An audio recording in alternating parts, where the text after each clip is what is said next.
हम और आप तमाम ही जानते हैं कि बिहार के अंदर विधानसभा चुनाव का मुद्दे कई एक रहने वाले हैं, जिसमें सबसे बड़ा मुद्दा जो है तो शहीदों के ऊपर भी वोट मांगे जा सकते हैं। पिछले कई चुनावों के अंदर हमने देख चुके हैं कि अलग-अलग तरह के लोगों ने अलग-अलग तरीके से वोट मांगे हैं। लेकिन इस बार क्या जो है तो तेजस्वी यादव विपक्ष की भूमि पर वापसी करेंगे या फिर वो एक बार जो है तो मुख्यमंत्री बनकर सामने आएंगे। कैसे कई बड़े छोटे सवाल जो है तो खड़े होते हुए नज़र आ रहे हैं। विधानसभा चुनाव बिहार के काफ़ी नज़दीक आ चुके हैं, या फिर यूँ भी कहा जाए कि बिहार के विधानसभा चुनाव जो नज़दीक आ रहे हैं वैसे वैसे जो है तो राजनीतिक सीमाकरण बिहार के अंदर बदलते हुए और बढ़ते हुए नज़र आ रहे हैं। तमाम तर चीज़ें हैं जिसको लेकर जो है तो कड़ी बहस होती हुई नज़र आ रही है। कई टकराव भी हैं, कई बीच बचाव भी है। इन तमाम तर चीज़ों के साथ इस बार विधानसभा चुनाव बिहार के अंदर तेजस्वी यादव के ऊपर जो है तो जनता दाँव खेलेंगी या फिर जनता जो है तो किसी और नेता को पसंद करेंगी। दोस्तों, इस बार जो है तो नीतीश कुमार की लगभग जो है तो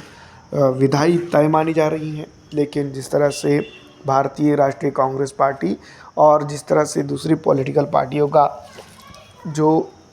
गठबंधन है या फिर उनका चाल चरित्र है, उसको अगर देखा जाए तो उसको देखते हुए ये नहीं लगता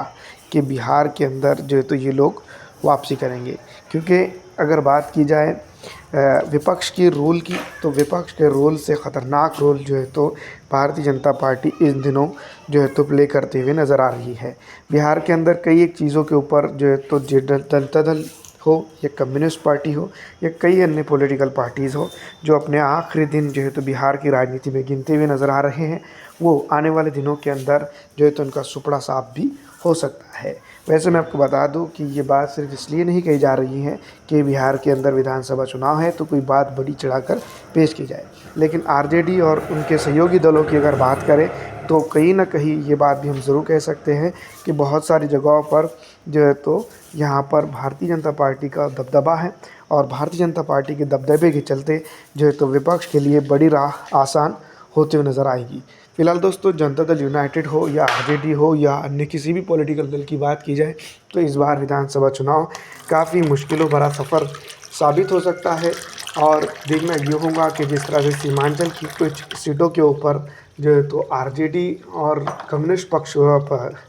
का अपना दबदबा अलग है, तो ऐसे में जो है तो भारतीय जनता पार्टी के सामने जो है तो सबसे सॉफ्ट चुनौती के तौर पर जनता दल यूनाइटेड भी दिखाई दे रही है। फ़िलहाल इस विधानसभा चुनाव के अंदर कई एक चीज़ें और कई महत्वपूर्ण मुद्दों के ऊपर बहस होंगी, लेकिन सबसे अहम और